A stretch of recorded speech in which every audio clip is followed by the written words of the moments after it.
Donc, bonjour à tous. Aujourd'hui, c'est Aline Langenfeld qui va vous présenter le projet Interagir et du coup, je lui laisse la parole. À toi, Aline. Bonjour à tous. Je vais vous présenter le dispositif Interagir aujourd'hui. Je m'appelle Ali Langenfeld, je suis ingénieure d'études chez Atmo Grand Est et je suis la référente en air intérieur.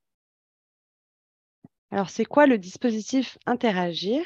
À l'origine, c'est un dispositif qui était présent uniquement en Alsace dans le cadre du projet régional de santé d'Alsace 2012-2016.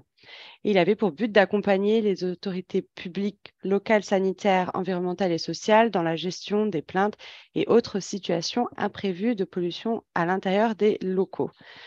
Actuellement, ça s'est restreint au logement seulement pour améliorer la qualité de l'air intérieur de ceux-ci et ça passe par une visite à domicile d'un conseiller en environnement intérieur.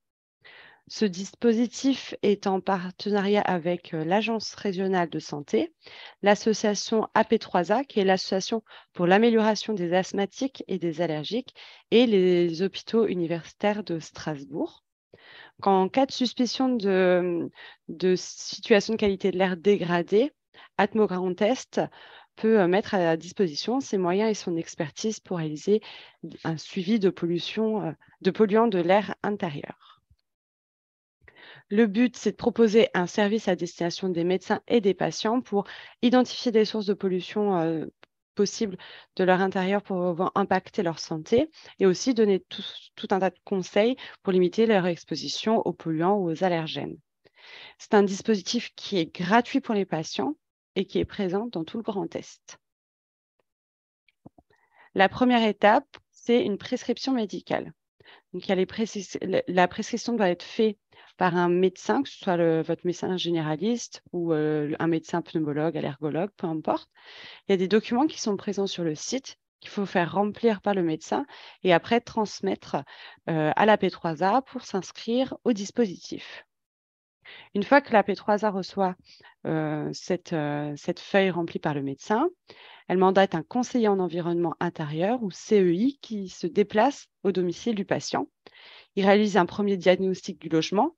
Donc, il va regarder le type de chauffage, la nature et l'état de ventilation, les revêtements, les habitudes de vie, etc., pour essayer de comprendre un peu quelle pourrait être la source du mal-être du patient. Si besoin, le CEI peut également réaliser des mesures de polluants biologiques comme les acariens, les moisissures ou encore des allergènes. Une fois que le CEI a été mandaté et s'est déplacé, s'il pense qu'un diagnostic chimique est nécessaire, alors il mandate Atmo Grand Est pour faire ce diagnostic. Là, on peut effectuer différentes mesures de polluants. Ça dépend totalement du patient et de ses gènes et de ce qui a été vu par le CEI.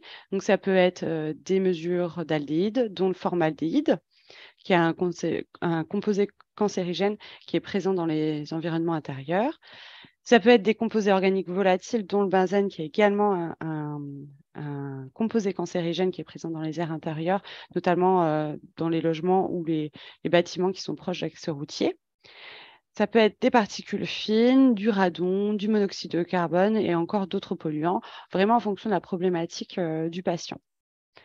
On effectue également la mesure des paramètres de confort avec la température et l'humidité relative et les paramètres de confinement par le suivi des concentrations en dioxyde de carbone. Ça, c'est fait pour toutes les mesures et tous les logements.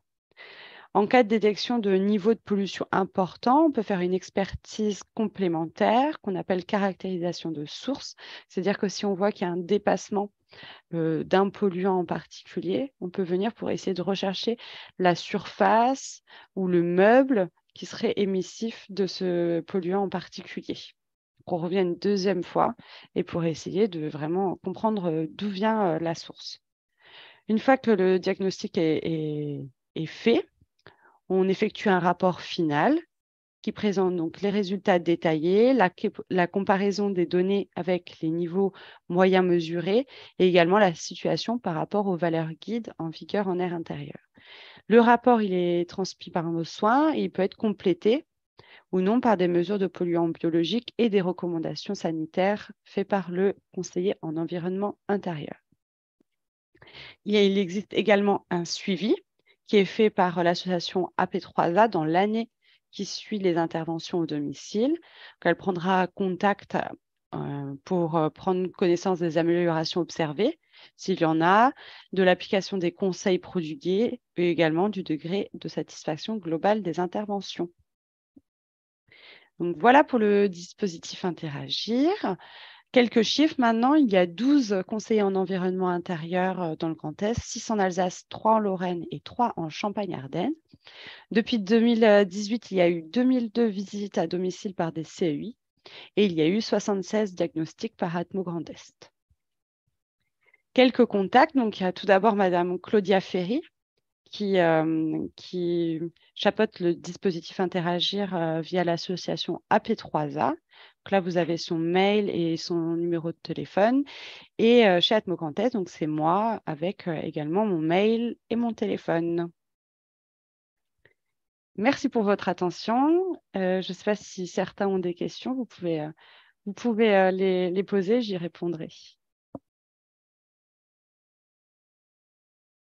Alors, merci Aline.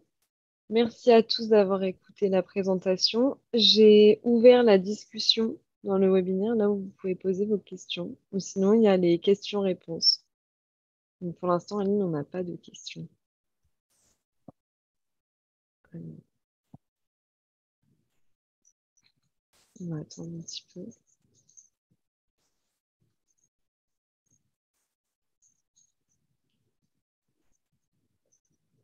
J'ai ouvert pour tout le monde.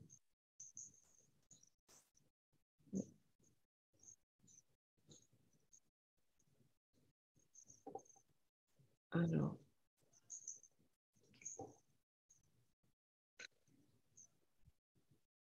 J'ai Julien Fabriel qui pose une question.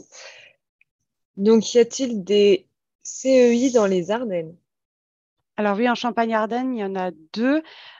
Où exactement, je ne saurais pas vous dire, mais je crois qu'ils se déplacent à peu près sur presque tout le territoire.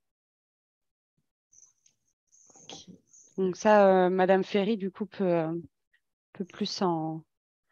Elle coordonne tous les conseillers en environnement intérieur, donc sera peut-être plus à même de vous répondre. Si vous J'ai avez... une autre question.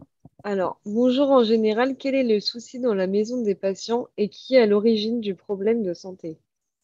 Alors, souvent, ce qu'on a, c'est du coup des personnes qui ont des irritations ou les yeux qui piquent, des maux de tête, donc uniquement dans leur domicile et quand ils sortent de leur domicile, plus aucun symptôme. Nous, ce qu'on voit, c'est pas mal de composés organiques volatiles. Alors, les sources, c'est les produits d'entretien. Ça peut être suite à des rénovations, donc avec des peintures ou des colles qui ont été utilisées pour des parquets, pour des moquettes. Ça peut être du matériel directement, des armoires nouvelles qui ont été mises en place. Donc ça, c'est principalement ça. C'est vraiment plus les composés organiques volatiles. Après, on peut avoir des petits problèmes de poussière avec, par exemple, des isolations au niveau des plafonds, enfin des toitures ou des mises en place de climatisation voilà, feraient rentrer la poussière à l'intérieur, enfin les poussières fines. Voilà, c'est principalement les soucis que nous, on voit. Ok. Alors, j'ai d'autres questions. Donc, quand vous faites des mesures, faites-vous des mesures de benzène et de formaldéhyde sur une journée ou une semaine? On fait sur une semaine. Au niveau des logements, on prend une exposition d'une semaine pour pouvoir après comparer aux valeurs guides en air intérieur. C'est une journée, c'est pas du tout représentatif de l'exposition quotidienne des gens, c'est le jour-là. Sur une semaine, après, on a une exposition qui est un peu plus représentative. Et donc, c'est des mesures avec des tubes à diffusion, prélèvement actif. C'est des tubes passifs. Donc, j'ai une autre question. Donc, j'ai raté le début de la présentation. Quels sont les principaux polluants que l'on retrouve dans l'air intérieur, les plus nocifs que l'on retrouve et quelles sont les différentes sources? Alors, les principaux polluants qu'on va regarder, nous, il y aura donc les paramètres de confort, comme je l'avais dit, température, humidité, CO2, pour déjà avoir un peu un état des lieux du logement au niveau de sa ventilation. On fait toujours le benzène et le formaldéhyde. C'est deux polluants qu'on retrouve dans l'air intérieur et qui sont, par exemple, dans la réglementation de surveillance de la qualité de l'air intérieur dans les ERP et qui sont cancérogènes. Donc, ceux-là, on les fait de toute façon dans tous les logements. On va faire souvent les COV parce que les gens ont souvent des problèmes d'odeur en fait. En plus que de l'irritation, ça va être je rentre chez moi, je sens quelque chose et après ça m'irrite la gorge, me fait piquer les yeux, etc. Donc souvent, c'est les sources, c'est les COV. Et donc ça, c'est les principaux qu'on recherche et du coup qu'on voit. Après, en fonction des problématiques, eh ben, on fait des polluants qui sont différents, vraiment en fonction de la demande du patient. Et du coup, les sources, c'est ce que je disais juste avant, bah, ça va être les matériaux de rénovation, les cols, les peintures, des meubles qui seraient neufs, ou du stockage aussi des fois de produits pour le bricolage qui seraient contigus aux pièces de vie. Et du coup, il y aurait transfert entre les pièces de stockage et les pièces de vie. Ok. Et donc, du coup, est-ce que le radon est aussi intégré dans le dispositif? Alors, ça peut l'être. Ça peut être intégré, sachant que le radon, ça se fait en période hivernale et le dispositif reste 2 mois dans le logement. Donc, c'est un peu plus long comme mesure, mais ça peut l'être. C'est rarement le cas, parce que le radon, c'est quelque chose sur le long terme. Donc, c'est pas un mal-être quand on rentre dans le logement. Souvent, c'est vraiment sur le long terme où après, ben, il y a des problèmes de santé qui arrivent. Mais ça peut. Ok, merci. Et une autre question, donc, qu'utilisez-vous pour la mesure des PM? Alors, les PM, où on va faire du prélèvement sur des filtres avec les prélèvements de poussière et après, par pesée, on va regarder un peu ce qu'on a comme PM. Ça peut être du suivi dynamique aussi. On a cette possibilité-là. Donc ça, c'est bien pour voir en fait bah, sur la journée comment ça évolue.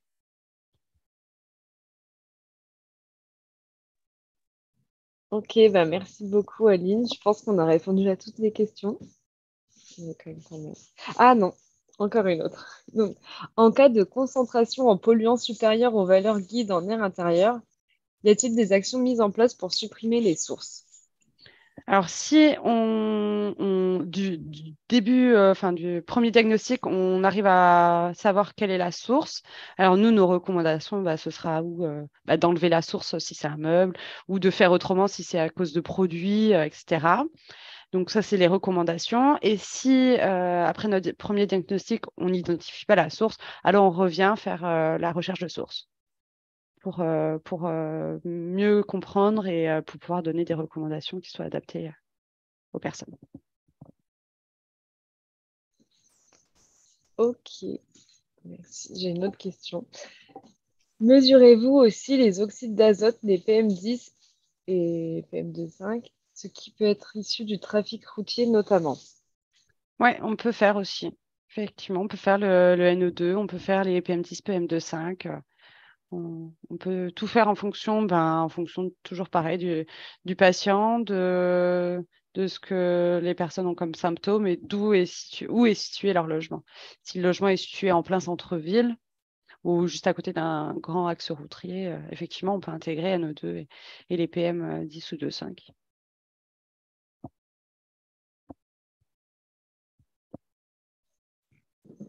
Ok, bah merci Aline, on a répondu à toutes les questions cette fois. Merci Super. beaucoup. Merci à tous de Bonne votre journée. attention. Au revoir. Merci. Au revoir.